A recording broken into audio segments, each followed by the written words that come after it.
ना ड्रैगन ना कुछ कोई फालतू जानवर। मतलब मुंबई जैसे बोलते हैं ना कि सपनों का शहर है मुंबई, मेरे को ऐसा लगता है कि सच अ ब्यूटीफुल सिटी। और नागिन इतनी बड़ी फ्रेंचाइजी है, उसमें ऐसी गलती होना है। इसमें मैं बहुत बड़ा बॉलीवुड फैन हूँ, मैं बचपन से ही बहुत बड़ा।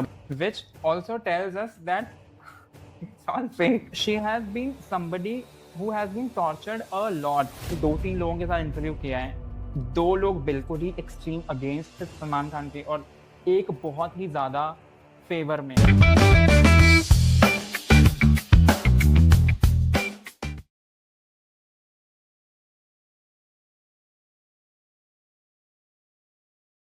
Hello, welcome back to another धमाकेदार एपिसोड ऑफ इट्स गपशप टाइम। मैं हूं चिराग। मैं हूं अनिमेश और आज हमारे साथ हमारे स्टूडियो में हैं एक ऐसे दोस्त जिनको मैं बहुत वक्त से जानता हूं और जिन्होंने डेट भी बहुत दी हमारे चैनल पे आने के लिए, जो हैं पेशे से तो जो हैं एक जर्नलिस्ट, इसके साथ साथ वो क्रिएटर्स भी हैं और नागिन के भी बहुत बड़े फ़ैन हैं। सो वेलकम करते हैं mister Mohit Rana. Hi, thank you so much for having me here. Thank you. कैसे हो आप? मैं बिल्कुल ठीक हूँ, तुम बताओ तुम कैसे भाई? कोई दिक्कत परेशानी अरे यहाँ पे कुछ आने के दिक्कत लिए? परेशानी नहीं है, बढ़िया सब बढ़िया। एकदम कंफर्ट बढ़िया टेम्परेचर बिल्कुल। वगैरह? नहीं, ऑब्वियसली बात है, वी आर यहाँ सेम होम टाउन से है ना। तो पानीपत। पानीपत से, राइट? हाँ।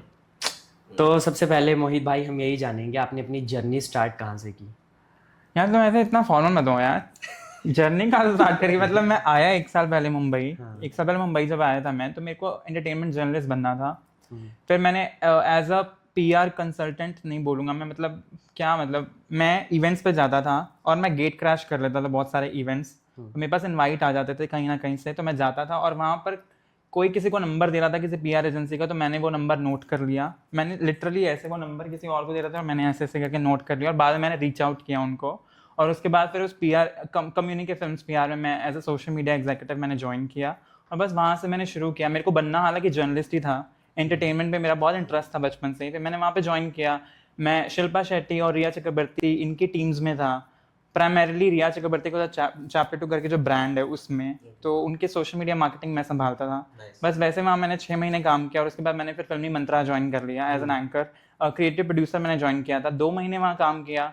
और उसके बाद वहाँ से भी मतलब क्योंकि ठीक है, मतलब वहां से भी लीव कर लिया मैंने। और उसके बाद मैंने ऐसा सोचा, ये रीजन ये नहीं था कि कोई बुरा है या कोई चैनल बुरा है या कुछ ऐसा। मेरे को पर्सनली ऐसा लगा कि एंटरटेनमेंट जर्नलिज्म, जैसे कि आपने मेरे को बताया पहले भी कि आपका हाँ। इंटरव्यू हुआ था अविनाश के साथ, उसने भी यही बात बोली कि एंटरटेनमेंट जर्नलिज्म अगर आप फॉलो कर रहे हो ना एज अ पैशन तो आप फॉलो कर सकते हो, बट अगर आपको ऐसा है कि आपको पैसे बहुत ज्यादा कमाने हैं तो एंटरटेनमेंट जर्नलिज्म में बहुत पैसा नहीं है। नहीं। और मैंने ये 2 महीने में रियलाइज कर लिया जब मैंने 10 15 20 इंटरव्यूज किए। उसका मेरे को रियलाइज हुआ that I like doing this but it's not something that's generating a lot of money. Yeah. तो उसके लिए मैंने वापस, मैं जब दिल्ली में था तो मैं सोशल मीडिया में था। चैप्टर 2 रिया चक्रवर्ती के ब्रांड में भी मैं सोशल मीडिया एग्जीक्यूटिव की तरह था, तो मैंने सोचा कि मैं वापस सोशल मीडिया करना शुरू कर दूं। बट इस बार I started as a freelancer. तो आई हैव 3 क्लाइंट्स, 2 ब्रांड्स हैं। इनफैक्ट नूपुर सैनन के साथ I work as a social media team में कुछ काम करता हूं मैं। और उसके बाद फिर बॉलीवुड ठिकाना करके चैनल है, उसमें I work as a freelancer anchor. तो कभी कोई इंटरव्यू होता है तो मैं जाता हूँ, इंटरव्यू ले लेता हूँ। इस वे में I generate money also and I follow my passion. तो बस ऐसे कर करके I made a lot of contacts, I know a lot of people. तो अब मेरी जर्नी मेरे को लगता है थोड़ी वैसी हो गई है दैट अभी 1 1.5 साल हो गया मुंबई में। अब आई सीन के entertainment journalism as a passion I really like, but it's not generating lot of money. तो अब as a freelancer I am doing well. और जैसे हमें तो पता है कि क्रिएटिव का वर्क क्या रहता है, सो जितनी हमारी ऑडियंस आप उनको भी बताइए कि क्रिएटिव का एक्चुअल में वर्क होता क्या है। या टू बी ऑनेस्ट, मैं जब फिल्मी मंत्रा में था तो फिल्मी मंत्रा में I joined as an anchor but also as a creative producer. Creative producer के बहुत काम होते हैं यार, मतलब पूरा आपको लाइनअप करना पड़ता है। इंटरव्यू लाइनअप करने के बाद आपको डेट्स लेनी पड़ती हैं, पीआर से आर्टिस्ट की डेट्स लेनी पड़ती हैं। उसके बाद अपने चैनल को भी आपको अपडेट करके रहना पड़ता है, अपने अपने स्टूडियो बुक करके रखना पड़ता है आपको। ऐसे डिसाइड करना होता है कि कौन सा, मतलब ये जो क्या बोलते हैं उसको, डीओपी होंगे उनकी डेट्स आपको चाहिए, स्टूडियो चाहिए आपको कि कोई क्लैश ना हो जाए, क्योंकि एक चैनल में 2 से 3 एंकर्स होते हैं और हर किसी के अपने अपने आर्टिस्ट हैं और अपनी अपनी डेट्स होती हैं।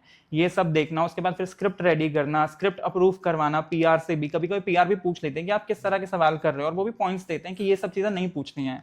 उसके बाद चैनल हेड को पूछना, मतलब जो सीईओ होते हैं चैनल के, उनको बताना कि ये आर्टिस्ट आने वाले हैं। और उसके बाद फिर, क्योंकि ऑब्वियसली आप पीआर आपको ये बोलेगी कि आपको ये पॉइंट्स नहीं पूछने, बट क्या पता वही मसालेदार पॉइंट हो, अदरवाइज तो फिर सही बात। यू नो आपको सिर्फ इंटरव्यू नहीं लेना है, आपको क्या फर्क पड़ रहा है कि कोई कितना ही फेमस है, अगर आप वो टॉपिक ही नहीं डिस्कस कर पा रहे जिसकी वजह से वायरलिटी आएगी। एक चैनल को वायरलिटी भी चाहिए, तो यही सब काम होता है क्रिएटिव के। और उसके बाद फिर जब इंटरव्यू हो गया, देखना कि आर्टिस्ट आ रहा है, उसके साथ कोऑर्डिनेट करना, उसको कंफर्टेबल फील करवाना, पूरा इंटरव्यू लेना, उसके बाद इंटरव्यू के बाद पीआर से कोऑर्डिनेट करके रहना। पीआर बताएगी कि अरे आर्टिस्ट ने ये चीज़ बोल दी जो शायद गलत हो गई, इसको कट कर देना, इसको मत डालना। फिर कभी कभी चैनल हेड बोलता है कि नहीं नहीं ये तो पक्का ही जाएगा, फिर कुछ म्यूचुअल करके कि चलो ये भी ना जाए और एपिसोड भी अच्छा चला जाए, वायरलिटी भी आ जाए, ये सब करना। फिर एडिटर्स के साथ बैठ के पूरा पॉडकास्ट एडिट करवाना, फिर उसकी रील्स बनवाना, रील्स को पोस्ट करवाना, फिर आर्टिस्ट को बोलना कि प्लीज कोलैब कर लो। बहुत काम होते हैं यार। सो आप देख रहे हैं यार, कोई भी काम इजी नहीं है। जो घर पे बैठ के हम सोचते हैं ना, अरे जर्नलिज्म कर लेते हैं, आर्ट्स है ना बहुत इजी होगा, कुछ भी इजी नहीं है। काम इतना है और पैसा इतना। That's true.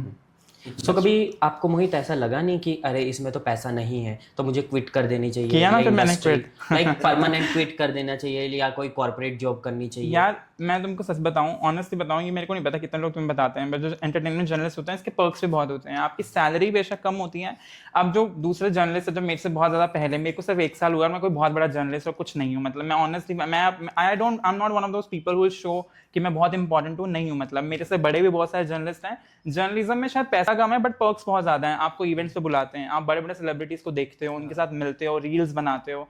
हर बार आपको रील बनाने का मौका नहीं मिलता, बट एटलीस्ट आप अपने पर्सनल पेज के लिए उनको कैप्चर करके अपने पेज पे डालते हो, जिसकी वजह से आपके पेज पे व्यूज आते हैं।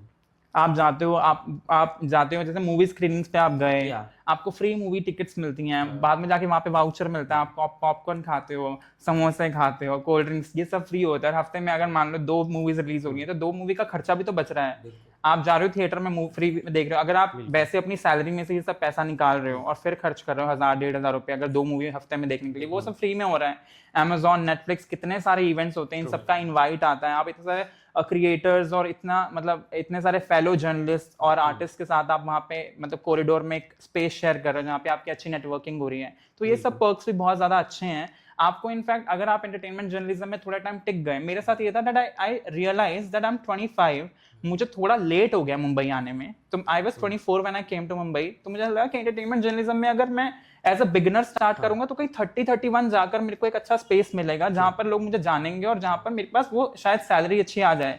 बट मेरे में उतना पेशेंस नहीं था, बिकॉज मेरे को ऐसा लगता है कि आई वाज अर्निंग गुड पहले, उसके बाद यहाँ पे 30-35 हजार की नौकरी मुझे अच्छा जमा नहीं, मुझे लगा कि शायद मेरे को और बेटर मैं कर सकता हूँ, तो इसलिए मैंने फिर छोड़ दिया। तो अब मैं फ्रीलांसिंग में हूँ, अब मैं डबल कमा रहा हूँ अपनी सैलरी से, which to me is very satisfactory. तो मुझे बस सो मोहित भाई ये बताओ कि जितने भी लोग घर पे बैठ के ये देखते हैं कि इस मूवी को 5 स्टार मिले, इस मूवी को 4 स्टार मिले, वो रियल रिव्यूज रहते हैं या वो पेड रहते हैं? ये बहुत मेरे को पर्सनली लगता है बहुत ज़्यादा पेड होते हैं। हालांकि मैं पर्सनली देखता हूँ कि मैं बहुत ज़्यादा मूवी स्क्रीनिंग्स पे जाता नहीं हूँ, बट मेरे को ऐसा लगता है कि हाँ बहुत बार वो पेड भी होता है और बहुत बार वो रियल भी होता है। रियल तब होता है जब आपको ये टेंशन नहीं है कि आपका कंटेंट चल रहा है कि नहीं चल रहा है। फॉर एग्जांपल वो लड़की है फिल्मी मोनिका करके, और भी 1-2 और लड़कियां हैं जो बहुत अच्छे रिव्यूज बनाती हैं। मुझे लगता है उनको टेंशन ही नहीं होगी इस चीज़ की कि अगर उन्होंने नेगेटिव रिव्यू डाल दिया तो अगली बार उनको इनवाइट नहीं आएगा। उनका चैनल इतना ग्रो कर रहा है कि वो खुद के 500-600 रुपये खर्च करके जाएंगे, देखेंगे और रियल ऑनेस्ट रिव्यू देखेंगे, और लोग बहुत ज़्यादा उनको अप्रिशिएट भी करते हैं। बहुत बार ऐसा होता है कि पेड रिव्यूज तो बहुत ज़्यादा होता है, पेड मार्केटिंग पीआर तो कितना ही चल रहा है। मतलब there is one reason, I will be very honest, मुझे नहीं पता, बट मेरे को ऐसा लगता है one reason that I left the industry is because मुझे ऐसा लगा 1-1.5 साल में मुझे समझ आ गया that people here are very pretentious and they are really fake. You have to really fake it, and I'm not one of those people who can fake and make it. I don't fake it because ऐसा लगता है कि मतलब बहुत कुछ paid और बहुत ऐसा कि नेगेटिव पीआर, नेगेटिव और पेड पीआर ये सब बहुत चल रहा है। कभी कभी जो पेड रिव्यूज होते हैं अच्छे वाले वो भी कहीं ना कहीं नेगेटिव ही होते हैं। यार नेगेटिव पीआर का मीन्स ये रहता है कि कोई अपनी वीडियो वायरल करा दे और उसके बाद कहे कि मुझे पता नहीं था मेरी वीडियो वायरल हो गई, वो एक काइंड का नेगेटिव पीआर रहता है। खुद पुश करते हैं और बोलते हैं कि शायद किसी और ने पुश किया। सो मोहित आप नागिन के भी बहुत बड़े फैन हैं, आप किस तरीके से नागिन का ग्राफ देखते हैं? लाइक मोनी का season one of the most hit season था, पर अभी प्रियंका है उसकी लीड। यार एज अ नागिन फैन मेरे को ऐसा लगता है कि मैंने नागिन सीजन 1, 2, 3 देखे और फिर 4 देखा, 5, 6 मैंने नहीं देखा, मैंने फिर 7th देखा। मुझे लगता है पर्सनली स्पीकिंग 1, 2 और 3 बेस्ट सीजन्स थे। फर्स्ट, सेकंड और थर्ड, ना ड्रैगन ना कुछ कोई फालतू जानवर आ रहा है, कुछ नहीं आ रहा, सिर्फ नाग लोक के लोग हैं जो आपस में ही लड़े जा रहे हैं। 2-4 नागिनें हैं, 5-6 और वो आपस में वही तो प्लॉट इंटरेस्टिंग है कि कुछ नागिनें आपस में लड़ रही हैं। ये नेवला, भालू, केचवा, ड्रैगन नहीं, मतलब मेरे को ऐसा लग रहा है नागिन सीजन 7 प्रियंका इतनी बढ़िया एक्टिंग कर रही है। Naagin season 7 one of my favourite seasons है। Priyanka Chahar Choudhary such a good actor. Namik Paul भी कितना बढ़िया एक्टिंग कर रहा है। बट मुझे ऐसा लगता है कहीं ना कहीं जो एआई का यूज है ना वो इतना ज्यादा है कि कहीं ना कहीं उसको मीम मटेरियल बना दिया है। अब Naagin season has become a meme material. मतलब द गुड पार्ट इज कि सीजन इतना हिट है कि मतलब सोशल मीडिया के थ्रू ही चलो बहुत ज्यादा बातों में है। मतलब it's always there on social media, there is a lot of buzz around it. But I also feel like कहीं ना कहीं अगर आप एक क्रिएटिव पॉइंट ऑफ व्यू से सोचो, एक बार मैंने एक रील बनाई थी नागिन के ऊपर जिसमें वो एडिटर्स एक ड्रैगन मोती दिखा रहे हैं और उसमें लाइट डालना भूल गए। मैंने इंस्टेंटली देखा और मैंने रील बनाई और वो मिलियंस में चली गई वो रील। तो मेरे को ऐसा लगा कि और अभी 2 हफ्ते पहले तो सबको पता ही वो जो ब्लू स्क्रीन दिखा दी है वीएफएक्स वाली, तो वो तो मेरे को लगता है हालांकि एकता कपूर ने बाद में बोला कि चलो छोटी मोटी गलतियां, और जो वो काम कर रहे हैं जो उनका क्रिएटिव संभालते हैं वो कई सालों से और कई सारे शोज किए उन्होंने। बट कहीं ना कहीं if you also feel like Indian television पे इतना बड़ा channel, colours, Balaji productions, Ekta Kapoor, नागिन इतनी बड़ी फ्रेंचाइजी है, उसमें ऐसी गलती होना इज लाइक, बट एनीवे। सो आपको लगता है कि जो नागिन 1, 2 और 3 का चार्म था वो भी जो अपकमिंग सीजन है उसमें नहीं रहा, दैट्स व्हाई वो जल्दी वो फेयर हो रहे हैं? यार मुझे तो, मैं क्या गाली मरवाओगे तुम मेरे को पर मुझे सच में लगता है कि नागिन सीजन 1 और 2 और 3 तो बहुत ही बढ़िया थे, बहुत ज्यादा ही बढ़िया थे। इसमें वाइल्ड लाइफ ज्यादा है ना, सब ट्रू ट्रू ट्रू पूरा जू दिख रहा है इसमें। भालू आ जाता है कभी, अभी ये टाइगर आने लग गया है एक। प्रियंका कुत्तों के साथ भी लड़ रही है। अरे कुत्तों के साथ जर्मन शेफर्ड सब आ रहे हैं। अभी कनिका मान भी तो आए हैं ना, Kanika Mann as dragon. As a dragon. Kanika Mann भी पानीपत से ही है हाँ, पानीपत से। By the way. सो आपका मतलब कैसा एक्सपीरियंस रहा पानीपत से मुंबई? लाइक नॉर्थ इंडियन कोई भी होगा उसको फर्स्ट ऑफ ऑल मुंबई का खाना नहीं जमेगा, उसको खाने में ज़्यादा मज़ा नहीं आता। आपका क्या रिव्यू है कि आप मुंबई में ज़्यादा फ्री खुद को फील करते हैं? लाइक आपको मुंबई में ज़्यादा मज़ा आ रहा है या आपको नॉर्थ में ज़्यादा मज़ा आता है? यार मुझे ऐसा लगता है कि मुंबई एक बहुत अलग शहर है। मतलब मुंबई जैसे बोलते हैं ना कि सपनों का शहर है, मुंबई मेरे को ऐसा लगता है कि it's such a beautiful city, not because सपनों का शहर बॉलीवुड ये सब साइड पे रख दो। इट्स जस्ट अ सिटी जहाँ पर आपको बहुत कंफर्टेबल फील होता है। People are so welcoming and so warm. मतलब यहाँ पर आपको, मतलब जैसे मैं लोकल ट्रेन में ट्रैवल करता हूँ ना, मुझे हिंदी आती है, मतलब मराठी नहीं आती, और मैं एक दिन विराट जा रहा था तो वहाँ पे जो लोकल्स हैं वो मेरी हेल्प कर रहे थे कि आपको ऐसे ही मतलब रास्ता बना रहे थे कि तुम जाओ, अगला स्टेशन आने वाला है, फिर धक्का मुक्की होगी, तुम आगे आगे खड़े हो जाओ। People are very helpful. और दूसरा यहाँ पे क्राइम तो है ही नहीं। मतलब मैंने आज तक, मैं सच बता रहा हूँ, दिल्ली के अपने एक चार्म है, दिल्ली का इंफ्रास्ट्रक्चर जैसा है वैसा तो मैच हो ही नहीं सकता मुंबई में। मतलब दिल्ली का नेक्स्ट लेवल इंफ्रास्ट्रक्चर है। बट यहाँ पर लोगों को फ्री खाने की आदत ही नहीं है। यहाँ पे ठगी मारी बेईमानी है ही नहीं। यहाँ पे लोग ऐसे फोन छीन के भागते ही नहीं है। मतलब आप ऐसा है हुआ है, मैंने कभी एक केस नहीं देखा है। किसी ने बैग रख दिया तो लोग सोचते हैं कि बॉम्ब ना हाँ, नहीं उठा के लेके जाते। इतना सो ऑनेस्ट यहाँ पे, जस्ट सो ब्यूटीफुल। खाना अच्छा लगा महाराष्ट्र का? मैं पहले से तीखा कम खाता हूँ तो मुझे तो बहुत बढ़िया लगता है। पर तीखा ज्यादा बनता है यहाँ पे, महाराष्ट्र में तीखा रहता है खाना। अरे वो तुम अब नासिक साइड खा के देखो कभी, खा रहा हूँ। नहीं मुझे तो कोल्हापुर, बढ़िया लगता है। दिल्ली के मसाले वाला कंपटीशन तो नहीं है। दिल्ली में ऑब्वियसली छोले भटूरे और ये सब तो मैं मिस करता हूँ, राजमा चावल। बट माय फेवरेट राजमा एक चावल। लोकेशन है मीरा रोड पे जो बहुत अच्छे छोले भटूरे बनाते हैं। दिल्ली, अच्छा। और दिल्ली से उनका सारा कुछ आता है। अच्छा, हालांकि हमने भी नहीं खाए, सिर्फ सुना है। सुना है। मेरे घर के पास है नागपाल ओशिवारा में, वो भी बहुत फेमस है, दिल्ली की फेमस ब्रांच है। और वो छोले भटूरे राजमा चावल बहुत बहुत बढ़िया बनाते हैं। अभी मैं आपने रील भी डाली थी ना लोखंड वाला में, बेस्ट प्लेस टू विजिट, और आप राजमा चावल खा रहे या वो मैंने इसी देखा। नागपाल का ही था। हाँ। सो मोहित भाई ये बताइए, जो आपने पॉडकास्ट स्टार्ट किया, सो आपका फर्स्ट थॉट क्या था? मेरा फर्स्ट इंटरव्यू जो था मेरी लाइफ का वो सबसे पहला था दिव्येंदु के साथ, जो मिर्ज़ापुर में मुन्ना भैया का कैरेक्टर प्ले करते हैं। और मैं बहुत नर्वस था तो मैंने उनको कहा कि सर ये मेरा पहला इंटरव्यू है और प्लीज़ अगर मेरे से कोई गलती हो जाए तो प्लीज़ मेरे को माफ़ कर दे। तो उन्होंने कैमरा स्टार्ट ही नहीं करवाया। उन्होंने कहा 2 मिनट तो मेरे से बात कर लें। फिर मैंने 2 मिनट बात की, उन्होंने मेरे को कंफर्टेबल किया और उसके बाद हमने इंटरव्यू स्टार्ट किया। और टच वुड मतलब बहुत कंफर्टेबली वो इंटरव्यू हो गया। मेरे से 1-2 गलतियाँ भी हुई बट वो बाद में चलो एडिटिंग में कट जाती हैं, बट बहुत स्मूथली सब हो गया। मुझसे तो यार आज तक भी गलती होती है। हमसे भी हो जाते हैं। बाद में पता चलता है अरे ये नहीं करना था एडिटिंग के वक्त। लाइक आपका ये पैशन था स्टार्टिंग से भी, मुझे पॉडकास्टिंग करनी है, मैं बड़े बड़े आर्टिस्ट के साथ जाऊंगा और उनके पॉडकास्ट लूंगा, या सिर्फ ये आपका पार्ट था जर्नलिज्म का? यार टू बी वेरी ऑनेस्ट मैं बहुत बड़ा बॉलीवुड फ़ैन हूँ। मैं बचपन से ही बहुत बड़ा बॉलीवुड फ़ैन हूँ। जी सिने अवार्ड्स और ये सब टीवी पे इतना देखा है और मेरे को हमेशा से था। और नयनदीप रक्षित को तो मैं कब से देख रहा हूँ। मतलब he is one of the, मैं कहूँ एंटरटेनमेंट में तो he is the biggest podcaster, interviewer, and I really respect him for that. जिस तरह का अचीवमेंट ही हैज टेकन, अब 6 लाख फॉलोअर्स हो गए हैं, खुद का यूट्यूब स्टार्ट कर लिया है जिस पे इतने सारे सब्सक्राइबर्स हो गए हैं। I think he has paved that way for a lot of people like me and you कि पॉडकास्टिंग स्टार्ट कर सकते हैं। एंड ऑल्सो मेरे को लगता है कि I been a big time Bollywood fan, तो कहीं ना कहीं वो था कि सेलिब्रिटीज़ को मतलब हमेशा पर्दे पे देखा है, टीवी पे देखा है, दूसरे पॉडकास्टर्स के साथ इंटरव्यू करते हुए देखा है, तो खुद भी मन में था कि कभी हम भी सामने बैठें और उनसे सवाल पूछें। That was the dream. तो मोहित, आपके साथ कभी नॉर्थ में ये हुआ है, अरे तुमने सलमान खान को देखा है, वो कैसा दिखता है? अरे हमेशा होता है। अरे तुमने अमिताभ बच्चन को देखा है, वो कैसा दिखता है? फोटो दिखाओ, मैं कैसे मान लूं तुमने देखा है? क्योंकि मुंबई जब आया था तो सारे वही थे ना, मतलब कोई सर्कल वही था, मतलब अपने आस पड़ोस के लोग और कजन्स और फैमिली और ये सब। फिर जब पहली बार जब मैंने कोई फोटो या वीडियो डाली, जब मैं किसी इवेंट पे गया और वहाँ पे सबसे पहला इवेंट जो था वहीं पे शाहरुख खान सर आए थे और मैंने उनका वीडियो डाला तो सब पूछ रहे थे कि तुमने इनके साथ फोटो खिंचवाई।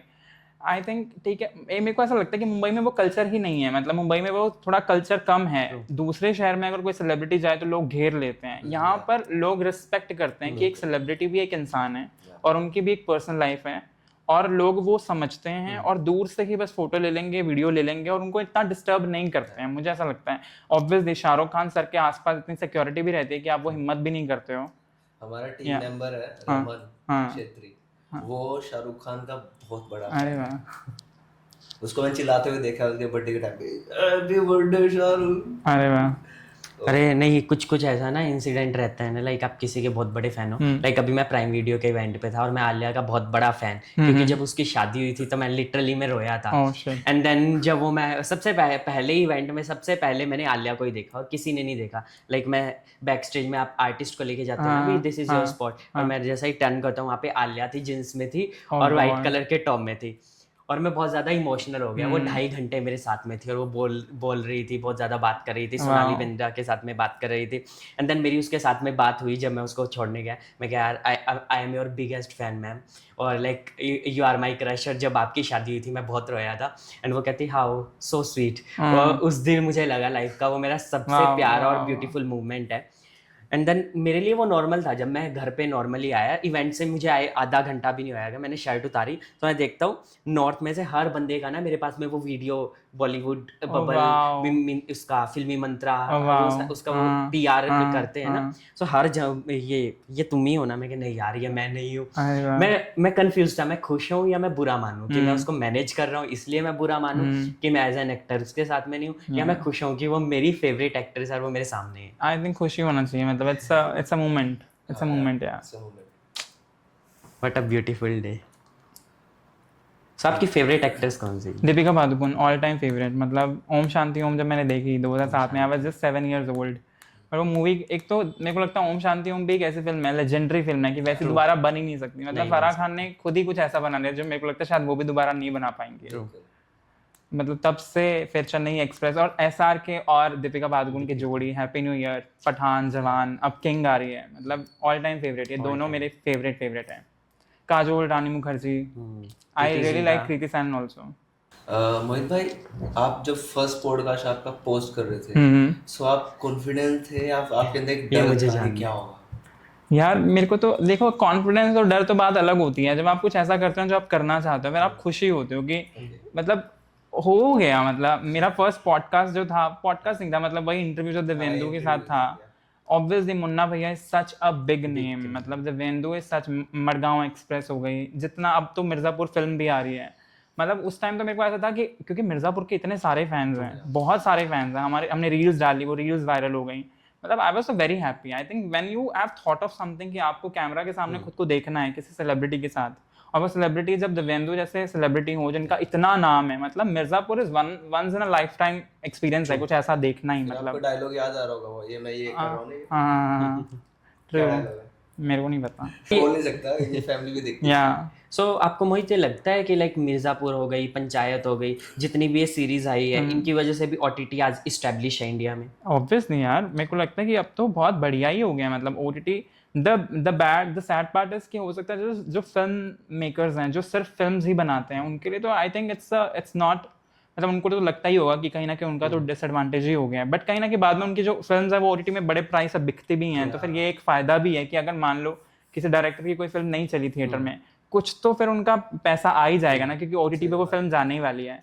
वो कहीं ना कहीं एक फायदा भी है, नुकसान भी है, बट मेरे को लगता है कि एक्टर्स के लिए तो बहुत ही बढ़िया हो गया। आप देखो कितने सारे एक्टर्स हैं जो एकदम गायब ही हो गए थे, अब वो ओटीटी वर्टिकल्स कितना कुछ कर रहे हैं, मतलब it's a good thing only. Bollywood में देखा भी हमने कितने पुराने actor. True. So bastard of Bollywood का मतलब क्या, बॉलीवुड में भाई बहन का भी अफेयर होता है? वो थोड़ा वो तो गलत दिखा, वो तो बहुत ड्रामेटिक प्लॉट है, बट या मैं जब पूरा सीरीज देख रहा था मैंने कहा ये तो Last में होता तो ही होगा, मतलब होता ही जितना होगा बॉलीवुड यार। में रहने लग जाओ, मतलब the more you know people here you realize that हो सकता है, you never know, right, you never know. Like Bollywood में ही ऐसा पॉसिबल है ना, जो जो आपका एक्स होगा, आप उसके साथ में हंस रहे हैं, पार्टी कर रहे हैं, ट्रिप पे जा रहे हैं, बट रियल लाइफ में एक्चुअल में ऐसा नहीं होता। एक्चुअली नहीं होता। ये पता नहीं किसने बोला, नीना गुप्ता ने बात बोली थी, पता नहीं अनुपम खेर ने, कि आप कहीं ना कहीं आप इंसान को याद रखते हो उनके साथ बिताए हुए इंटीमेट सीन्स की, कहीं ना कहीं वो इंटीमेसी आपको याद रहती है किसी इंसान के साथ, और आप फिर ऐसे इंसान के साथ बाद में वो सब चीज़ शेयर नहीं कर सकते, बाद में वो बॉन्ड भी नहीं शेयर कर सकते, फ्रेंडशिप भी नहीं शेयर कर सकते, क्योंकि आपको वो सब चीज़ें याद आती हैं, और कहीं ना कहीं वो भी मुझे पर्सनल लगता है कि वो भी एज अ चीटिंग ही हुई। मतलब मुझे तो पर्सनली ऐसा लगता है कि आप जिस इंसान के साथ वो सब कर चुके हो, उसके बाद आप उसके साथ दोस्त, मेरे को नहीं लगता कि रह सकते हो। लेकिन मोहित, आपने ये कहा कि आपने इसलिए भी इंडस्ट्री इसको क्विट कर दिया कि इसमें बहुत ज़्यादा फेक पीपल हैं। लाइक आप कंगना के बारे में क्या कहना चाहेंगे? यार कंगना रनौत तो मुझे बहुत अच्छी लगती है। I think she is a great actor, I think she is a great actor, और she is one of those few people जिसने ये बात बोली। आप देखो पॉलिटिक्स के बारे में सबसे गंदी बात ये है कि कंगना ने भी ये बात बोली कि जब उन्होंने भी नया नया पार्लियामेंट ज्वाइन किया तो उन्होंने भी देखा कि पार्लियामेंट हाउस के अंदर लोग एक दूसरे को जूता मार रहे हैं, और उसके बाद कैंटीन में बैठ के साथ में समोसा खा रहे हैं, which also tells us that it's all fake. They're all good actors. हमसे अच्छे एक्टर है। Yeah, I really like Kangana. Kangana तो अभी देखो बॉलीवुड के बारे में सबसे पहले 2020 में आवाज किसने अगर उठाई है, तो पहले सबको लगता था कि सिर्फ शोशा ही है, सब अच्छा फैंसी है, मतलब जाओ और स्टार बन जाओ। The first person to come out and tell कि नहीं, हालांकि पहले भी रहे हैं लोग, but an actor of that calibre जो इतने टॉप पे हो और फिर वो ऐसी बातें सामने ला रहे हो, तो बहुत बड़ी बात है। सो आपको ये कहीं ना कहीं लगता नहीं कि इंडस्ट्री में लाइक फेवरेटिज्म तो डेफिनेटली है?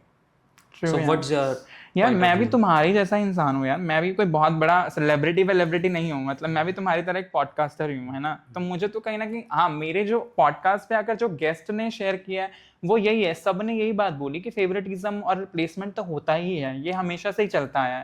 I have interviewed so many people, I have interviewed so many models, I have done interview with Angelina Krislinski, Preeti Jhangiani, Lauren Gottlieb, कितने सारे, इनफैक्ट शर्लिन चोपड़ा, खुशी मुखर्जी, और भी बहुत सारे लोग हैं जिनका आप देखो। शर्लिन चोपड़ा, खुशी मुखर्जी को आप किसी भी एंगल से या किसी भी नजरिए से देखो, बट कहीं ना कहीं आप ये तो मानोगे ना कि सर्वाइवल के लिए ही कर रहे हैं वो। It's always about survival, right. तो आपको, क्योंकि आप रियलाइज करते हो कि इस इंडस्ट्री में सर्वाइवल ही कितना मुश्किल है। यू कैन हेट और like them, but you can not deny the fact that they are surviving by hook और बाय क्रुक। सो आप खुशी के बारे में क्या कहना चाहेंगे? लाइक जो उसका ड्रेसिंग सेंस है, do you like it? And like Sherlyn ने अभी रिमूव करा दिया ना, लाइक जो ब्रेस्ट इम्प्लांट करा दिया। सो अपने वो राखी का कहना बल्बले उसने रिमूव करवा दिए। What's your point of view कि लाइक आप अपनी ब्यूटी एनहेंस करने के लिए आपको कॉस्मेटिक सर्जरीज करानी चाहिए? मैंने शर्लिन के साथ भी इंटरव्यू किया है और मैंने खुशी के साथ 2 पॉडकास्ट किए हैं। तो शर्लिन के बारे में तो मैं ये बोलूँगा कि शर्लिन ने पहले ही बात बोली थी दैट यू नो ये एक इंसान का पर्सनल चॉइस है। जब उनको लगा होगा कि इस चीज़ की ज़रूरत है तो उन्होंने करवा लिया। जब उनको लगा कि उनको अपनी नेचुरल ब्यूटी को एनहांस करना है या अपनी नेचुरल ब्यूटी को एम्ब्रेस करना है तो उन्होंने रिमूव करवा दिया और वो खुश हैं, as long as she is happy who is somebody to you know talk about it. और खुशी मुखर्जी के बारे में तो देखो, मेरे को पर्सनली इतना लगता है दैट खुशी मुखर्जी के बारे में मार्केट में चाहे कोई भी वो हो परसेप्शन, आप मेरे बारे में क्या सोचते हो, अगर मैं आपका दोस्त हूँ तो वही मैटर करता है मेरे लिए, राइट। अगर if I am good to you, I am good to you, right. I may not be good to him, but if I am good to you, आप तो मेरे बारे में अच्छा ही बोलोगे, राइट। खुशी मुखर्जी चाहे मार्केट में जिस भी तरह के कपड़े पहन के जाएं, ऑब्वियसली एज अ सोसाइटी में तो सोसाइटी की तो क्या ही बात करें, सोसाइटी में तो अभी कितने कुछ भी क्या ही है, मतलब ठीक है। खुशी मुखर्जी मेरे साथ 2 बार उन्होंने पॉडकास्ट किया है। She is one of the most punctual people to arrive on time. 2 बजे का टाइम है, 2-1 नहीं होने देती, शी इज ऑलवेज देयर। और उसके बाद you know when you talk to her you realize that she has been so much mentally tortured कि या उनके साथ कितना कुछ हुआ है। वो उन्होंने हॉटस्टार पे वो 10 IT किया, उसके बाद उन्होंने शेयर किया कि कैसे हॉटस्टार, मुझे नहीं पता हॉटस्टार या किसी ने कुछ तो था कि कुछ पावरफुल लोगों की वो नज़र में आ गई और फिर उन्होंने उनको इतना टॉर्चर किया। टाइप कुछ नहीं कुछ तो था, मतलब थी उनकी। उनके चैट्स लीक करवा दिए, उनके फोटोज लीक करवा दिए, उनका फ़ोन हैक कर लिया, उनको उनके जो ड्राइवर थे उसके साथ कुछ किडनैप करवा दिया, घर में से चीज़ें गायब होनी शुरू हो गई उनको। वो जब भी कहीं पॉडकास्ट करने जाते थे तो पीछे से कहीं ना कहीं पीआर या पावरफुल लोग खड़े होकर उनको बोलते थे कि ये सब बातें नहीं बोलनी वरना तुमको कुछ ना कुछ तो था। I mean when you talk to her you realize कि वो चाहे कुछ भी कर रही है सर्वाइवल के लिए, but she has been somebody who has been tortured a lot. मतलब बहुत टॉर्चर किया यार उसको, तो मतलब मुझे लगता है मेंटली तो वो अफेक्ट करता ही है। आप चाहे पागल कह लो या कुछ भी कह लो, या आप कह लो कि वो मतलब कुछ भी कर रही है व्यूज के लिए, बट सर्वाइव तो सबको करना ही है ना, कर ही रहे हैं ना, राइट। वही तो आपको ये लगता है कि लाइक कोई भी बंदा या कोई भी एक्ट्रेस जब वो बहुत ज़्यादा बोल्ड कपड़े डाल के लाइक सड़कों पे आने लगते हैं, या कोई भी ऐसा बहुत बोल्ड इंटरव्यूज़ देते हैं, उसकी उनकी पास्ट लाइफ शायद बहुत डार्क हो, दैट्स वाई वो ऐसी हरकतें करते हैं, या वो इस तरीके के पब्लिसिटी स्टंट करते हैं कि जिनकी वजह से उनको फ़र्क ही नहीं पड़ता बिकॉज उनके साथ में पास्ट में बहुत कुछ हुआ है। ये आपको लगता है ऐसा? होता ही है यार, मतलब मुझे तो पर्सनली ऐसा लगता है कि हर किसी का कोई ना कोई पास्ट ट्रॉमा तो रहता ही है, कुछ ना कुछ तो रहता ही है। आई हैव टॉक्ड टू खुशी ट्वाइस, 2 बार मैंने 1-1 घंटा उनके साथ पॉडकास्ट किया और उसके बाद ऑफ कैमरा भी बातें की हैं, and I have realized that कुछ तो है, मतलब there is something that's above and beyond हमारी नॉलेज के। There are people in Bollywood who are very very powerful, जिनको हम अप्रोच भी नहीं कर सकते, ऑब्वियस सी बात है, और वो इतने ज़्यादा पावरफुल हैं और वो पब्लिकली इतनी अच्छे लाइमलाइट में हैं। I talk about one example, Salman Khan sir, I am a big fan, but मैंने 2-3 लोगों के साथ इंटरव्यू किया है, 2 लोग बिल्कुल ही एक्सट्रीम अगेंस्ट थे सलमान खान के, और एक बहुत ही ज़्यादा फेवर में। तो मतलब इस इंडस्ट्री में हर किसी का एक अपना परसेप्शन है, डिपेंड करता है कि आपके एक्सपीरियंसेस उनके साथ क्या रहे हैं, बट या लाइक ये भी तो हो सकता है ना मोहित कि कोई बंदा इसलिए भी शायद सलमान के बारे में या शाहरुख सर के बारे में बुराई ना करना चाहता हो कि ताकि उसके करियर पे इफेक्ट ना हो। ऑब्वियस सी बात है, ये तो ऑब्वियस सी बात है, और ये आप जुटला ही नहीं सकते कि सलमान खान सर का एक वो तो रहा ही होगा। बोलते हैं कि उनका चलता है, क्यों नहीं चलेगा, मतलब obviously he has been working in the industry for such long, he has been one of the most powerful people in the industry, given he has delivered so much work। कितनी सारी फिल्में हैं जो आप सिर्फ सलमान खान सर के नाम से याद रखते हैं। ऑब्वियसली ये तो हमेशा ही रहता है कि आपको इंडस्ट्री में कितने लोग मिलेंगे जो आपको एक एक्टर के बारे में अच्छा बोलेंगे, और फिर अगले ही दिन कोई ऐसा मिलेगा जिनके लिए वही एक्टर देवता समान होगा। डिपेंड करता है किसके लिए कौन कैसा है। सुमित भाई ये बताइए, आपने एक बुक भी लिखी है जो कि हमारे पास है अभी, it can only happen in love. So इस बुक को मतलब किसने इंस्पायर किया आपको कि ये बुक लिखनी चाहिए? यार जब कोविड हुआ था ना, तो I was very continuously reading Chetan Bhagat, और भी मतलब बॉलीवुड का क्योंकि मैं फ़ैन हूँ तो मैंने unfinished by Priyanka Chopra, an unsuitable boy by Karan Johar, Neena Gupta की जो ऑटोबायोग्राफी है सच कहूँ तो, मैंने ये सारी बुक्स पढ़ी, और उसके बाद पढ़ते पढ़ते मेरे को रियलाइज हुआ I was also going through a phase where I was a little depressed, heart break हो रहा था और ये सब हो रहा था। तो मेरे को वैसे भी रोमांटिक नॉवेल्स बहुत अच्छे लगते थे, तो मैंने कहा कि मैं खुद कुछ लिखूं, तो मैंने लिखना शुरू किया। मजाक में वर्ड डॉक खोला और एक चैप्टर लिखा, और इंटरेस्ट आता गया, तो हर दिन एक नया चैप्टर, हर दिन एक नया चैप्टर, ऐसे करके 27 चैप्टर लिख दिए। और फिर प्रूफ रीडिंग और ये सब दोबारा कैंसिल करके कुछ बीच में नए नए प्लॉट्स डाल के, फिर 1 साल मेरे को लगा, I am being very honest, 1 साल मैंने कॉलेज में अपने टीचर्स, प्रोफेसर्स, फ्रेंड्स को सुनाता था मैं, और उसके बाद फिर 1 साल बाद मैंने 2022 में 4 मई को मैंने ये पब्लिश करवा दी। तो अभी से काफ़ी टाइम हो गया बुक? यहाँ 4 साल पूरे हो गए अभी 4 मई को। 4 मई। सो हमारी ऑडियंस को बताइए किस चीज़ पे बेस्ड है ये? यार इट्स अ लव स्टोरी, मतलब it's a love story of a human जिसको अलग अलग phase of time in life में अलग अलग लोगों से प्यार हो जाता है, और ये बहुत ऐसे फुल सर्कल मूवमेंट वाली स्टोरी है, बहुत बहुत इंटरेस्टिंग है। It has got a lot of drama, प्यार हो रहा है, ब्रेकअप हो रहे हैं, you know there is a lot of drama happening. तो बस जिन लोगों को चेतन भगत और जिन लोगों को मतलब लव स्टोरीज पढ़ने का शौक है, but with a lot of twist and dramas, और मल्टीपल कैरेक्टर्स चेंज हो रहे हैं, मल्टीपल प्लॉट्स आ रहे हैं, टाइम बहुत फास्ट। कुछ लोगों को स्लो रीडिंग्स पसंद है कि एक ही रात वाली स्टोरीज हों, एक ही साल वाली, ये एक बहुत लाइफ जर्नी है किसी इंसान की, तो बस ऐसी है। सो आपकी पर्सनल फेवरेट लव स्टोरी कौन सी है, या आपकी कोई लव स्टोरी बेस्ड मूवी? यार मेरे को अभी मूवी तो मैं बोलूँ तो मेरे को ओम शांति ओम बहुत पसंद है। मेरे को सारे जितने ही मूवीज़ हैं शाहरुख खान की पसंद है, मतलब कल हो ना हो, मेरे को लगता है वीर ज़ारा जैसी मूवी तो बनी ही नहीं है, मतलब क्या मूवी है यार वो, मतलब फेवरेट। टू गुड, बस वो मुझे पसंद है। और चेतन भगत की एक फिल्म, एक नॉवल है उसका, एन इंडियन वुमेन करके, if I am not wrong, an Indian girl या एन इंडियन वुमेन करके, वो बहुत बहुत मुझे बढ़िया लगती है। वो भी ऐसी है, मतलब उस लड़की को अलग अलग फेज इन टाइम, इंडिया में, बाहर, अब्रॉड, अलग अलग लोगों से प्यार हो जाता है और फिर लास्ट में कैसे वो 3-4 कैरेक्टर्स आपस में भिड़ जाते हैं, बहुत इंटरेस्टिंग है वो। सो आपकी बुक से इतना तो क्लियर हो गया, आपको अलग अलग फेज में अलग अलग टाइम पे किसी किसी से प्यार हुआ, बट आपको आज तक कोई रियल लव मिला? ऐसा कुछ नहीं है यार, मतलब अभी भी आप सिंगल हैं? हाँ मैं सिंगल हूँ। तो अभी आप इनका नंबर Crazy. दे नहीं सकता, लाइक आप इनको इंस्टा पे कांटेक्ट कर सकते कर लो, बिल्कुल कर लो। और ये बुक मैं सजेस्ट करूंगा, तुम सभी पढ़ो जाके और देखो और सर को रिव्यू करो कि कैसे लगी। या और प्लीज, ये अमेजोन पे भी है, फ्लिपकार्ट पे भी है, एंड देन आप इनकी इंस्टा आईडी खोलेंगे, वहाँ पे आपको लिंक मिल जाएगा True. बुक पे जाने। या मोहित भाई, आपका इस बात पे क्या कहना है कि सोशल मीडिया पे जो भी जितने भी लोग हैं, लाइक दीपक कलाल या जो भी ऐसे अलग अलग कैरेक्टर्स होते हैं, राइट, सो वो क्या वो रियल हैं या वो अपने आप को फेक शो कर रहे हैं, अभी वो चलता फिलता कोई कैरेक्टर है? यार टू बी वेरी ऑनेस्ट ना, मुझे पर्सनली मैं ऐसा इंसान हूँ, I am somebody who lives and let live. मतलब मैं वैसा इंसान हूँ कि मतलब खुद जियो और जीने दो।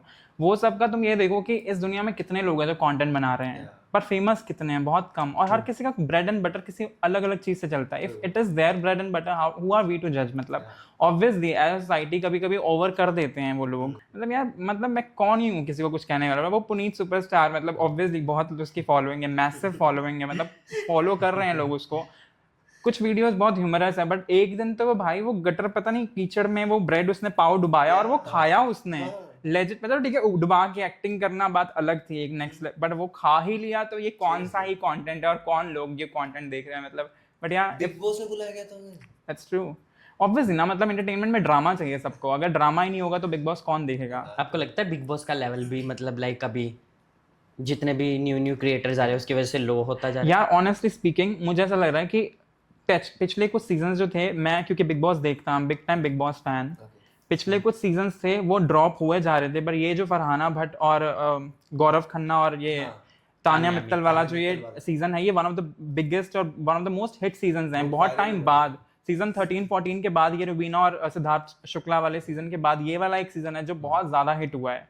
तेजस्वी वाला सीजन भी बढ़िया था, बट अच्छा चल रहा है अभी, मतलब पिकअप हो गया है बहुत। बालाजी के जो वो है यूट्यूब चैनल है, उस पे तान्या को नया शो मिला है। It's a very good thing for her. Ekta का पूरा नोटिस हर, बहुत बढ़िया बात है यार। वायरल तो हुई है। ये बात बोली जाती है ना कि लाइक एकता में ना वो दूर का एक नजरिया है कि लाइक वो दूर से देख के कैच कर लेती है। यू कैन ऑलवेज टेल यार, कितने बड़े बड़े शोज बनाए उन्होंने, क्योंकि सास भी कभी बहू थी, कोई सोच सकता था कि उसका कमबैक होगा, और कमबैक करते ही one of the biggest, Anupama को वो टक्कर दे देगा। अभी देख लो, क्योंकि सास भी कभी, तुलसी नाम से फेमस है वो शो। मैं अपनी मम्मी को रात को कॉल करता 10-10:30, क्या कर रहे हो? तुलसी दे रहा है, तुलसी देख रही हूँ। टू गुड यार। Fan base. तो मोहित ये बताएं, जो जितने भी फॉलोवर्स है, लाइक इंस्टा पे फॉलोवर्स इंक्रीज होते हैं, वो आपका कॉन्फिडेंस बूस्ट करते हैं? यार मेरे को ऐसा लगता है पर्सनली स्पीकिंग, जब मैं नया नया मुंबई में आया था, I had a private account. फिर मैं यहाँ आके मैंने सोचा कि मैं कंटेंट क्रिएशन शुरू कर दूँ।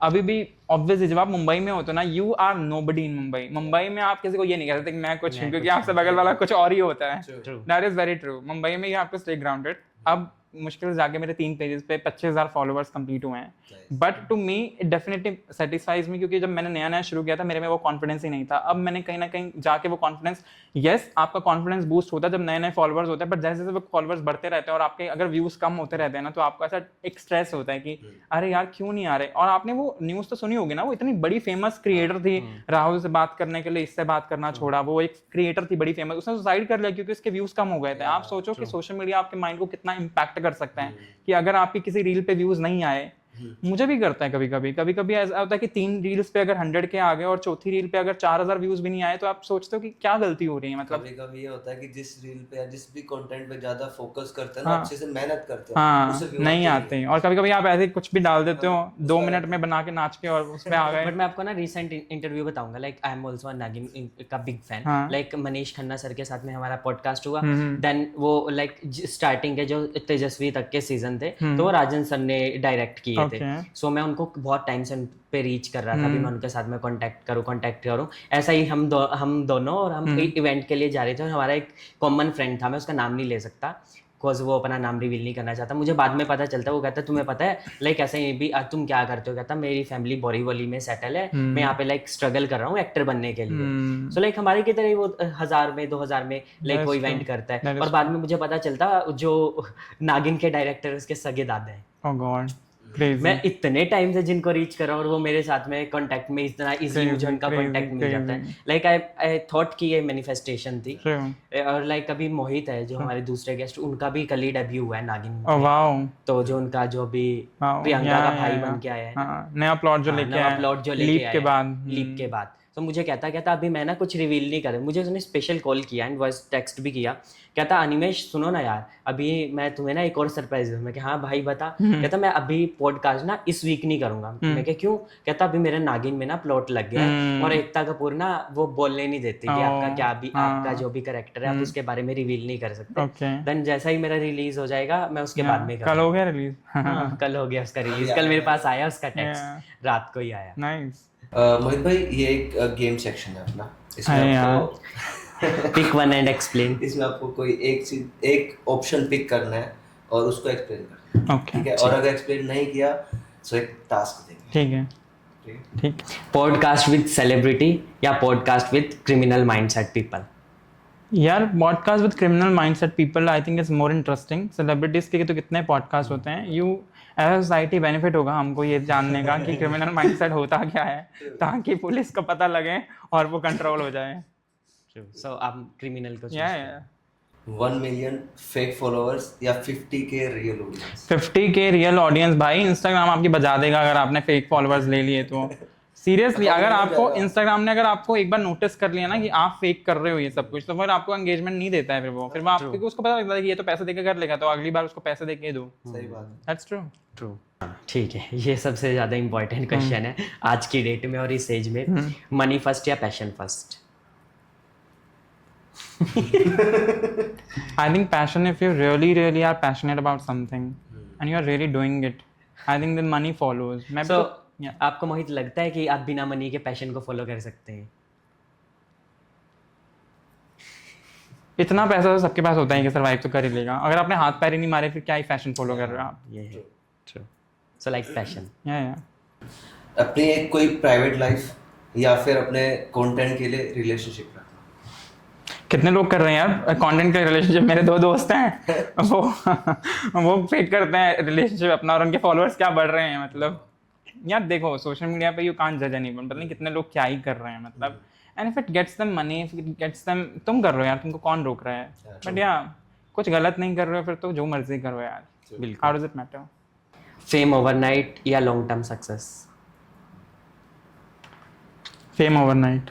लॉन्ग टर्म सक्सेस में बना लूंगा बाद में। यार एक एज हो चुकी है, वो भी माइंड में चलता है। या भाई अभी लॉन्ग टर्म सक्सेस का क्या 35 में वेट कर, 35 में करूंगा क्या मैं? लाइक बट हमारे जितने भी नॉर्थ इंडियन माइंडसेट है उनके माइंड में ये हमेशा क्लिक करता है ना यार, ये साल गया अभी मैं 24 का हो गया, अभी मैं 20। ये हमेशा ही होता है यार, हमेशा। ये वेस्ट साइड में नहीं है, उनके लिए age is just a number. But north में एक पर्टिकुलर है लाइक 30 तक इतने शादी करनी है, इतने बच्चे करने हैं, इतने में आपको घर बनाना है। वह माइंड में भी सोच के रखता है ना हर लड़का, अरे ठीक है इतने में शादी हो जाएगी, 2 साल ब्रेक लूंगा, 30 तक मेरे बच्चे हो जाएंगे, इतने बच्चे हो जाएंगे। Overnight fame is good. Mohit भाई पॉडकास्ट विद सोलो पर्सन या फिर हीटेड डिबेट? अगर 2 अलग-अलग पक्ष आपस में लड़ रहे हैं फिर I would prefer a debate. या सो डिबेट में कौन किसकी सुनेगा? बट मजेदार तो कंटेंट वही है ना, फिर चलने वाला कंटेंट तो वही है। हाँ। सो आपसे ना सबसे ज़्यादा कंट्रोवर्शियल क्वेश्चन पूछूंगा। बोलो। अब इतने सारे लोगों के साथ में आपने ऑलरेडी इंटरव्यूज कर लिए, ऑलमोस्ट 30, ठीक है, और बड़े बड़े सेलिब्रिटीज हैं जिसमें लाइक मोहब्बते की एक्ट्रेस है। अब ये बताएं सबसे ज़्यादा टेंट्रम आपको आज तक किसने शो किया, और ये बिल्कुल ऑनेस्ट और रियल आंसर देना है, लाइक वो शुगर कोटेड नहीं है। यार मैं ऑनेस्टली बताऊंगा, मैं क्यों झूठ बोलूंगा। शर्लिन चोपड़ा 3 घंटे लेट आई थी पॉडकास्ट पे। ऑल्दो जब पॉडकास्ट में वो आ गई थी she was sweet, but she made the entire team wait for 3.5 hours, which 5 बजे का टाइम था और वो 8:30 बजे स्टूडियो में आई थी, विच मीन्स हम 10:30 बजे स्टूडियो से निकले थे और यूजुअली स्टूडियो बंद करने का टाइम 7 बजे हो जाता था, विच इज़ वन थिंग। अभी टेंट्रम तो नहीं, बट या I found it very unprofessional because पूरा टीम वेट कर रहा है। किसने बोरीवली जाना है, किसने विरार जाना है, किसने नवी मुंबई जाना है, सोचो वो 10 बजे निकलेंगे तो कितने बजे पहुंचेंगे। टेंट्रम वाली बात तो चलो क्या ही है, बट चलो हो सकता है उनकी कोई मजबूरी होगी, उन्होंने बताया कि वो जिम से लेट निकले। अभी आप कवर अप मत करो मगर। या बट अब ये कवर अप हो गया। ठीक है। सो मोहित, ये हमारा बिल्कुल लास्ट राउंड है, ओके तो रैप अप होने वाला है। सो रैपिड फायर राउंड है, इसमें आपको मुझे बताने की ज़रूरत नहीं है, आप इतने सभी लोगों के साथ में इंटरव्यूज़ करते हैं, तो आपको पता है रैपिड फायर के रूल्स। ठीक है। सो स्टार्ट करें। या चलिए। फेम या पीस? फेम। बिना पीस के रह लोगे तुम? अरे पीस आ जाता है बाद में। पॉडकास्ट या व्लॉगिंग? यार आई प्रेफर, अगर मेरे को वो फेम मिल जाए जो तुम बात कर रहे हो, उसके बाद मैं ब्लॉगिंग करूंगा। हाँ। वायरल रील या deep conversation? Obviously viral reel. Deep conversation की किसी को नहीं पड़ी है। I am being very honest and being brutal. मैं कितनी डीप कॉन्वर्सेशन करता था अपने चैनल पे, कुछ नहीं चला। रियल फ्रेंड्स या creator circle? I think I already have so many friends. I don't want to make more real friends. I would rather now prefer creator circle. Instagram और YouTube? अरे दोनों आपस में जुड़े हुए हैं यार। I think YouTube. But but आजकल फेसबुक भी अच्छा खासा दे रहा है। हाँ, अभी इन्होंने YouTube चूज किया, बट सबसे ज्यादा रील इंस्टाग्राम पे रहती है। मतलब अगर भाई जो तुमने फेम दिया है उसके बाद मैं ब्लॉगिंग करूंगा तो YouTube पे जाएगा ना वो ब्लॉग। लाइक इन्होंने अभी से मैनिफेस्टेशन कर लिया, मुझे फेम आएगा, फेम के बाद मैंने YouTube करना है एंड देन। हाँ बट हम फेसबुक पे स्विच कर सकते हैं आजकल, अच्छा खासा फेसबुक में मेरी रीच नहीं आती है। मनी या मेंटल पीस? यार मेंटल पीस चूज करूंगा मैं अब। ट्रेंडिंग या ओरिजिनल? जब तक आप ग्रो नहीं हुए तब तक ट्रेंड को फॉलो करना चाहिए। That only will get you a lot of visibility. Discipline या मोटिवेशन? डिसिप्लिन या motivation? Discipline will give you motivation and motivation या सक्सेस का बिगेस्ट एनिमी? सक्सेस का biggest enemy when you worry about views. मेरे को लगता है कि if you are really creating content, मेरे को लगता है स्पेशली मुंबई में आके आप, क्योंकि इतने लोग कंटेंट बना रहे हैं ना, आपको हमेशा कंपटीशन फील होगा। True. You will always feel competition, और वही सबसे बड़ा वो है रुकावट है, वही सबसे बड़ा हर्डल है प्रॉब्लम है, क्योंकि आप हमेशा अपने आप को कंपेयर करते रहोगे किसी ना किसी से। आपके ऊपर वाले फ्लैट में कोई रील बनाता होगा जो आपसे ज़्यादा फेमस होगा, यही बड़ी प्रॉब्लम है यार। लाइक जैसा चिराग सोचता है राज शमानी का आज ये वाला पॉडकास्ट आया। कैंसल कल्चर या फ्रीडम? यार कैंसिल वो कर ही देंगे, फ्रीडम आप बाद में एंजॉय करना। यार मेरे को तो क्या ही पता है कैंसिल कल्चर। मैंने जितने आर्टिस्ट के साथ किया है वो लोग बताते तो हैं कि कैंसिल कल्चर होता है। फॉर एग्जांपल सोमी अली के साथ मैंने लास्ट वीक एक पॉडकास्ट किया था सोमी अली के साथ। She was in New York. Yeah, she was Pakistani ना? Yeah, her dad is a Pakistani. I'm not sure. Then उसके बाद she shifted to New York. She came to Mumbai when she was 14. और उसके बाद 14 की एज में फिर she started dating Salman Khan, और 8 साल वो चला। फिर संगीता बिजलानी के साथ जो मैरिज सलमान खान की फिक्स हो गई थी, कहीं ना कहीं उन्होंने खुद बताया कि वो रीज़न थी उस मैरिज को ब्रेक करने का, जो भी था। तो मेरे को लगता है कि वो बहुत बुरी तरह कैंसिल हो चुकी थी। तो या I think when it's completely cancel culture तो दिक्कत हो जाती है यार बाद में। आपका फिटनेस को लेकर क्या थॉट है? जैसे कि आप बोल रहे थे मैं शुगर नहीं कंज्यूम करता। यार मेरी तो क्या ही बताऊं, मेरी तो बॉडी बनती नहीं है यार, मैं क्या करूं यार। मैं तो कोशिश करता हूं कि मैं शुगर तो कम से कम अवॉइड कर ही दूं। नहीं ये ना उन पर्सन्स में से है, like Alia but I don't consume sugar and then थोड़े दिन के बाद ना वो उसको ही वो करते हैं ना, प्रमोशन कर रहे होते हैं। हाँ, अभी पाक की प्रमोशन करेंगे लाइक मंच की। यार मैं तो इतना फेरो रोशल्स खा रहा हूँ, ये उसमें से है। यार आई थिंक शुगर तो अवॉइड करना ही चाहिए, करना ही चाहिए। मेरे को लगता है कि फिटनेस के भी हर किसी के ना अपने अपने तरीके हैं। हर इंसान, and not everybody wants to be you know muscular. मेरे लिए फिटनेस ये है कि मैं मोटा नहीं होना चाहता, बस मैं बस लीन रहना चाहता हूँ, क्योंकि मेरे कपड़े अच्छे ठीक ठाक दिखे मुझ पे बस। ये बॉडी तो वैसे भी नहीं बन रही है। मेरा सिर्फ फिटनेस का इतना है, मैं आज भर के खा सकूं। मैं वेरी फूडी पर्सन। मैं जिम में इसलिए जाता हूं ताकि मैं सब कुछ खा सकूं। That is true, same with me. वहां से उधर मैनेज हो जाए, थोड़ा रनिंग कर ले, थोड़ा ये कर ले, जो खाया पिया वो डाइजेस्ट। मेरे को बहुत जल्दी लगता है भाई वेट, बहुत जल्दी मोटा होता हूं। सो हमारे यहाँ पे जो भी गेस्ट आते हैं हम उनके लिए एक छोटा सा गिफ्ट हम ट्राई करते हैं कि अपने से कुछ अच्छा दे पाए, कुछ वैल्यूएबल। और ये कुछ एक छोटा सा आपके लिए, और आई होप आपको अच्छा लगे, क्योंकि थोड़ा अगर ऐसे रख दोगे तो ज़्यादा अच्छा दिखेगा। आई होप आपको सब अच्छा लगे। और इसमें सब फिटनेस से रिलेटेड है, कुछ भी शुगर वाला नहीं है। To be very honest, media channels ये सब करते नहीं हैं। लाइक जब हमारे भी सेलिब्रिटीज आते थे तो we used to not do this, but this is so sweet of you all to have me here. Thank you so much. I had a wonderful time, and to be very honest I feel very related to you all, क्योंकि हम सब दोस्त भी हैं और हम सभी कहीं ना कहीं अपनी अपनी जर्नीज एंजॉय कर रहे हैं as podcasters, as you know whatever we say, हम लोग एज फ्रेंड्स भी। But thank you so much, that was very sweet of you, thank you so much. मुझे बहुत अच्छा लगा, मतलब हमें बहुत अच्छा लगा कि आप पॉडकास्ट पर आए हमारे कहने पर। ऑब्वियसली बात है यार, हम अभी इनिशियल स्टेज मोस्टली मना करते हैं कि नहीं आएंगे, आपके फॉलोअर्स कितने हैं, व्यूज कितने आते हैं, दैट इज ट्रू यार, राइट? सो हम फिर अरे हमें भी मीडिया चैनल्स में भी बड़े बड़े मतलब ऐसे जाते हैं हम, और हमें तो एक बार ऐसा हुआ था कि हमें खुद ही बुलाया पीआर ने, और फिर आर्टिस्ट ने पूछा कि तुम्हारे कितने सब्सक्राइबर्स हैं, और फिर वहीं मना कर दिया, ऑन द स्पॉट ही मना कर दिया कि नहीं आपके चैनल को नहीं देंगे। नाम बता सकते हो? नाम नहीं मैं बताऊंगा, फिर वो बहुत नेगेटिव हो जाएगा। नहीं बट ऐसा हमारे साथ तो नहीं हुआ है, टचवुड। जितने she was a contestant in the 50 खतरों में उन्होंने काम किया है, and she is from a very big Bollywood family. Bollywood family की बहुत बड़ी शहजादी है वो। हाँ, मैं फोटो लगाऊंगा आपका। नहीं मत लगाना यार, मैंने कुछ नहीं बोला। हाँ हम बोल रहे हैं, राइट। हाँ बट हमारे साथ टचवुड अभी तक तो ऐसा नहीं हुआ, जितने भी गेस्ट मिले बहुत अच्छे मिले। एंड देन मोस्टली ने आस्क भी नहीं कि आपके कितने फॉलोवर हैं, कितने सब्सक्राइबर है। मुझे याद है अभी, लाइक वो आता था ना, शो आता था इस प्यार को क्या नाम दूं, जो उसमें खुशी की माँ बनती थी, सनाया ईरानी की। सो उन्होंने मुझे कॉल किया पॉडकास्ट के लिए। सो मैंने कहा मैम बहुत सारे जितने भी अपकमिंग स्टार्स हैं, समटाइम वो मना कर देते हैं कि अभी आप न्यू हो, हम नहीं करते। सो उन्होंने कहा बेटा जैसा पेज जितना पेड ग्रो करेगा और उस पर फ्रूट्स लगेंगे ना, वो उतना ज़्यादा झुक जाएगा। सो मुझे कोई फ़र्क नहीं पड़ता आपके कितने फॉलोवर्स हैं, मुझे आपका नेचर अच्छा लगा तो मैं आपके साथ डेफिनेटली मैं आपके साथ में पॉडकास्ट करूँगा। आभा पर इस प्यार को क्या नाम दूं में जो खुशी के पापा बनते हैं वो मेरी बिल्डिंग में रहते हैं, संजय बत्रा सर। नंबर चाहिए मैं दे दूंगा, चलेगा। Thank you so much, thank you. So guys आज हमारे साथ हमारे स्टूडियो में थे मोहित। इनके साथ बात करके मुझे बहुत मज़ा आया, क्योंकि ये मेरे बहुत अच्छे फ्रेंड हैं, और आपको भी आई होप ये पॉडकास्ट बहुत अच्छा लगेगा, और बहुत सारी इंटरेस्टिंग बातें, आपने जो चीज़ आप कैमरे के पीछे से नहीं देख पाते वो हम आपको कैमरे के सामने आज दिखा रहे हैं कि कोई भी फील्ड इजी नहीं होती, और ज़रूरी नहीं है कि आप बहुत फेमस बनना चाहें तो उसमें पैसा भी हो, अपना पैशन फॉलो करना हो आपको सब में पैसा मिले, नहीं ऐसा नहीं है। समटाइम आपको कितनी बार इन्वेस्ट करना पड़ता है, देन आपको उसका रिजल्ट मिलता है।